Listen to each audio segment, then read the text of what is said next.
28 फरवरी को ईरान में हुए पहले हमले के बाद से मुस्तफा खामेनेई का कोई सुराग नहीं मिल पाया, लेकिन बीच बीच में उनके बयान सामने आते रहते हैं। आज फिर उन्होंने बयान के जरिए अमेरिका की मदद कर रहे खाड़ी देशों को अल्टीमेटम दे दिया, इजरायल को उखाड़ डालने की चेतावनी दी।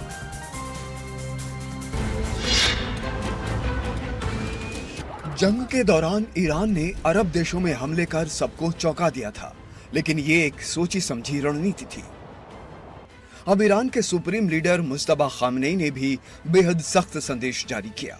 उन्होंने खाड़ी देशों को दो टूक लहजे में चेतावनी जारी कर कहा, खाड़ी की ताकतें अब अमेरिकी सैन्य ठिकानों के लिए ढाल बनना बंद करें, क्योंकि अब इस पूरे इलाके में अमेरिका का कोई भी मिलिट्री बेस सुरक्षित नहीं बचेगा। मुस्लिम देश ऐतिहासिक दौर में प्रवेश कर रहे हैं और अमेरिकी सैन्य प्रभाव लगातार घट रहा है। समय का पहिया पीछे नहीं घूमेगा।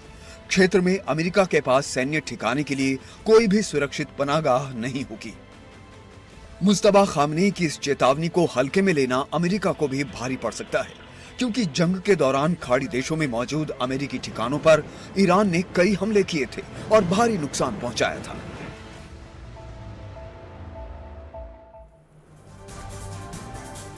इस बीच एक और शांति की बात भी चल रही है, तो दूसरी ओर रात के अंधेरे में एक बार फिर मिसाइलों की भयानक गर्जना को दक्षिणी ईरान को दहला दिया। क्या है सेंट्रल कमांड के इस हमले की इनसाइड स्टोरी, देखिए इस रिपोर्ट में।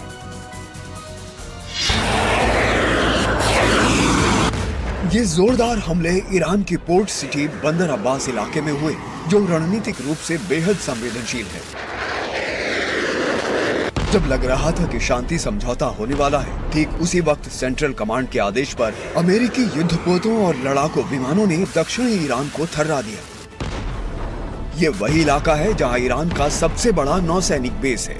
वो सीधे स्ट्रेट ऑफ हॉर्मुज की गतिविधियों पर नजर रखता है। हमलों के बाद पेंटागन ने सफाई जारी करते हुए कहा कि यह हमला मजबूरी में उठाया गया कदम है। हमले का निशाना वो नावें थीं जो माइंस बिछा रही थी। साथ ही मिसाइल लॉन्च साइट्स पर भी हमले किए गए। हमले का मकसद अमेरिकी सैनिकों की रक्षा करना था। अमेरिकी सेना के इस हमले से 8 अप्रैल से शुरू हुआ सीज फायर तार तार होता दिख रहा है। वहीं ईरान ने इसे उकसाने वाली कार्रवाई करार दिया। अब सबकी नजरें ईरान के जवाब पर हैं।